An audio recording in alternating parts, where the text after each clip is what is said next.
ಗಡಿಯವರು ಅಟ್ಟಿಸಿಕೊಂಡು ಬಂದರೆಂದು ಅಜ್ಜ ಬಹುದೂರೇನೂ ಓಡಿರಲಿಲ್ಲ. ಪರಿಚಿತ ಹಾದಿಯಲ್ಲಿ ಯಾವ ಮರ ಎಲ್ಲಿದೆ ಎಂದು ಅಜ್ಜನಿಗೆ ಬಹು ಸ್ಪಷ್ಟವಾಗಿ ತಿಳಿದಿತ್ತು. ಎಲ್ಲಿ ಓಡಿದರೆ ಎಲ್ಲಿಗೆ ತಲುಪಬಹುದು ಎಂಬುದು ಅಜ್ಜನಿಗೆ ತಿಳಿದಿದೆ. ಹಾಗಾಗಿ ಅವರು ಹೆಚ್ಚು ದೂರ ಓಡಬೇಕಿರಲಿಲ್ಲ. ಅಜ್ಜ ನೋಡಿದ್ದ ಮರ ಅದು. ಅಂದರೆ ಬೆಟ್ಟದ ಹಾದಿಯಲ್ಲಿನ ಆ ಬಹುದೊಡ್ಡ ಮರ ಬಹುತೇಕ ಹಿರಿಯ ಮಲೆಕುಡಿಯರನ್ನು ಕಂಡಿರಬೇಕು. ಮಲೆಕುಡಿಯರು ಆ ಮರವನ್ನು ನೋಡಿರುತ್ತಾರೆ. ಯಾಕೆಂದರೆ ಆ ಬೃಹತ್ ಮರ ದಾರಿಯ ಬದಿಯಲ್ಲೇ ಇತ್ತು. ಬೆಟ್ಟದ ಮೇಲ್ಭಾಗದಿಂದ ಕೆಳಕ್ಕೆ ದಾರಿಯಲ್ಲಿ ಇಳಿದರೆ ಅದು ಸಾಮಾನ್ಯ ದೊಡ್ಡ ಮರ. ಆದರೆ ಬೆಟ್ಟದ ಕೆಳಗಿಂದ ಹತ್ತಿ ಆ ಮರ ನೋಡಿದರೆ ಬೃಹತ್ ಮರದ ಒಳಭಾಗ ಟೊಳ್ಳು. ಈಗ ಅಜ್ಜ ಎಲ್ಲಿದ್ದಾರೆಂದು ತಿಳಿಯಿತೆ? ಹೌದು, ಅಜ್ಜ ಈಗ ಆ ಟೊಳ್ಳು ಮರದ ಒಳಗೆಯೇ ಇದ್ದಾರೆ. ಮೈಸೂರು ಗಡಿಯವರು ಅಜ್ಜನ ಬೆನ್ನು ಬಿದ್ದಾಗ ಅಜ್ಜ ದೂರ ಓಡದೆ ಟೊಳ್ಳು ಮರದ ಒಳಗೆ ಸೇರಿಕೊಂಡು ಬಿಟ್ಟಿದ್ರು. ಆಗಲೇ ಹೇಳಿದಂತೆ ಬೆಟ್ಟದ ಮೇಲಿಂದ ಕೆಳಕ್ಕೆ ಬರುವಾಗ ಆ ಮರ ಟೊಳ್ಳು ಎಂದು ಗೊತ್ತಾಗೋದಿಲ್ಲ. ಅದರೊಳಗೆ ಅಜ್ಜ ನಿಂತಿದ್ದಾರೆ. ಅಜ್ಜನ ಕಾಲಿನ ಪಾದ ಬೆರಳು ಗಡಿಯವರಿಗೆ ವಾಪಸ್ ಬರುವಾಗ ಕಾಣಿಸ್ತದೆ. ಹಾಗಾಗಿಯೇ ಗಡಿ ಕಾಯುವವರು ಅಜ್ಜ ಎಲ್ಲಿಂದ ಈ ಟೊಳ್ಳು ಮರದೊಳಗೆ ಸೇರಿಕೊಂಡಿದ್ದಾರೆ ಎಂದು ಮರದ ಸುತ್ತ ಸುತ್ತಾಡ್ತಾರೆ. ಈಗ ಅಜ್ಜನನ್ನು ಆ ಟೊಳ್ಳು ಮರದ ಒಳಗಿಂದ ಹೊರಗೆ ಎಳೆಯಲು ಮುಂದಾಗ್ತಾರೆ.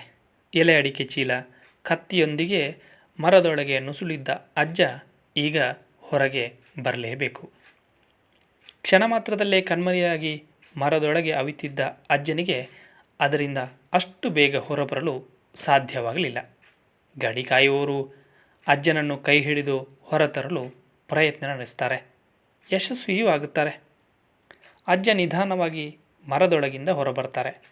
ಮರದ ಮೇಲಿದ್ದ ಕೆಂಚಳಿಲ್ಲೊಂದು ಹಾರಿ ಪಕ್ಕದ ಮರವೊಂದನ್ನು ಅಪ್ಪಿಕೊಳ್ಳುತ್ತೆ.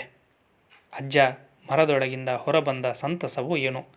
ಅಜ್ಜ ಮತ್ತೆ ತಪ್ಪಿಸಿ ಓಡಿಬಿಟ್ಟರೆ ಎಂದು ಗಡಿ ಕಾಯುವವರು ಈಗ ಜಾಗೃತರಾಗುತ್ತಾರೆ. ಈಗ ವಿಚಾರಣೆ ಶುರುವಾಗುತ್ತದೆ. ಅಜ್ಜನೊಂದಿಗೆ ಎಲೆ ಅಡಿಕೆ ಚೀಲವು ಕತೆ ಹೇಳುವಂತೆ ಪಕ್ಕದ ಕಲ್ಲು ಬಂಡೆ ಆ ದಿನಕ್ಕೆ ಸಾಕ್ಷಿಯೂ ಆಗಿರಬಹುದು. ಅಜ್ಜನ ಪರಿಚಯ ಕೇಳುತ್ತಾರೆ ಗಡಿಯವರು. ಹೆಸರೇನು? ಯಾವಾಗೆಲ್ಲ ಬರುತ್ತೀರಿ? ಎಷ್ಟು ಜನ ಇದ್ದೀರಿ? ಮೈಸೂರು ಗಡಿಯ ವ್ಯಾಪ್ತಿಗೆ ಬಂದಿದ್ದಾದರೂ ಯಾಕೆ?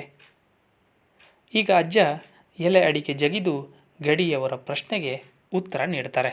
ನನ್ನ ಊರು ಇದೇ ಕುತ್ಲೂರು. ನನ್ನ ಮನೆಯೋ ಇಲ್ಲಿಂದ 10 ಫರ್ಲಾಂಗ್ ದೂರ ಇರಬಹುದೇನೋ. ಬೆತ್ತಕ್ಕೆ ಬಂದಿದ್ದೇನೆ. ಮನೆ ಪಕ್ಕದಲ್ಲಿ ಬೆತ್ತ ಸಿಗುವುದಿಲ್ಲ. ಎಲ್ಲರೂ ಕಾಡಿಗೆ ಬೆತ್ತಕ್ಕಾಗಿ ಬರುವುದರಿಂದ ಈಗ ಕಾಡಿನ ಬಹುದೂರ ಸಾಗಿದರೆ ಮಾತ್ರವೇ ಬೆತ್ತ ಸಿಗುತ್ತೆ. ಹಾಗಾಗಿ ಬೆತ್ತ ಹುಡುಕುತ್ತಾ ಇಲ್ಲಿಯವರೆಗೆ ತಲುಪಿದೆ ಹೀಗನ್ನುತ್ತಾರೆ ಅಜ್ಜ. ಗಡಿಯವರು ಮತ್ತೆ ಪ್ರಶ್ನೆಯನ್ನು ಮುಂದುವರಿಸ್ತಾರೆ. ನಿಮ್ಮ ಹೆಸರೇನು? ತಿಂದಿದ್ದ ಎಲೆ ಅಡಿಕೆ ಉಗಿಯುತ್ತಾರೆ ಅಜ್ಜ. ಮತ್ತೆ ಉತ್ತರಿಸಲು ಮುಂದಾಗ್ತಾರೆ. ಅಜ್ಜನ ಪಕ್ಕದಲ್ಲಿದ್ದ ಕತ್ತಿ ಗಮನಿಸಿದ ಮತ್ತೊಬ್ಬ ಗಡಿ ಕಾಯುವವನಿಗೆ ಇನ್ನೊಂದು ಉಪಾಯ ಗೋಚರಿಸುತ್ತದೆ. ಅಜ್ಜನನ್ನು ಹೀಗೆ ಸುಮ್ಮನೆ ಬಿಡಬಾರದು. ಹಾಗಾಗಿ ಅಜ್ಜ ತನ್ನ ಹೆಸರನ್ನು ಹೇಳತೊಡಗಿದಂತೆಯೇ ಮಧ್ಯದಲ್ಲೇ ತಡೆಯುತ್ತಾರೆ ಅವರು. ನೀವು ಇಲ್ಲಿಂದ ಇನ್ನು ಹೋಗುವಂತಿಲ್ಲ, ನಮ್ಮೊಂದಿಗೆ ಬರಬೇಕು. ಹೇಗೂ ಕತ್ತಿ ಕೈಯಲ್ಲೇ ಇದೆ.